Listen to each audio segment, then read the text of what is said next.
Hi, good morning. Actually night నేను కొద్దిగా ఎర్లీగా పడుకున్నా రాత్రి నిన్న.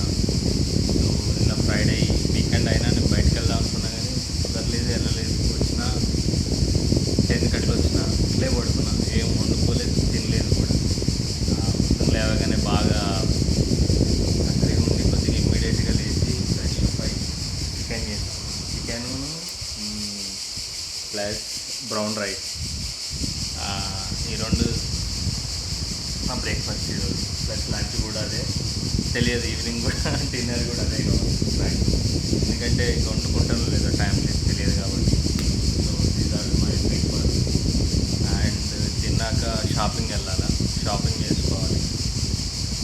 సమ్మర్ విపరీతం అయిపోయింది, బాగా టెంపరేచర్ కూడా నిన్న 36 డిగ్రీ సెల్సియస్ పడింది. ఫ్రెండ్లో జర్మనీలో మా ఫ్రెండ్ ఒక ఆమె చెప్పింది 45 degrees, not 45, 40 degree to 41 degree celsius temperature పడిందంట.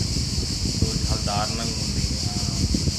సో దానికి సంబంధించిన కొన్ని క్లాత్స్ కొనుక్కోవాలి, కొంత ఇంట్లో మెటీరియల్ తెచ్చుకోవాలా, ఇవన్నీ క్లీన్ చేసుకొని అవి ప్లస్ కొంత వర్క్ చేసుకోవాలి.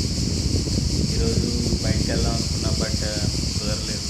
అందులో ఒకటి నాకు వర్క్ ఉండటం, ఇంకా ఎండలు కూడా బాగున్నాయి బయటకు వెళ్దామంటే. So I better to stop. ఇప్పుడు అదే ప్రజెంట్ ఇంట్లోనే ఉన్నా, ఇంట్లోనే తినేసి షాపింగ్ చేసుకొని వచ్చి మళ్ళీ ఏమైనా పనులు ఉంటే చూసుకోవడం. ఈరోజు schedule. Bye, have a nice day.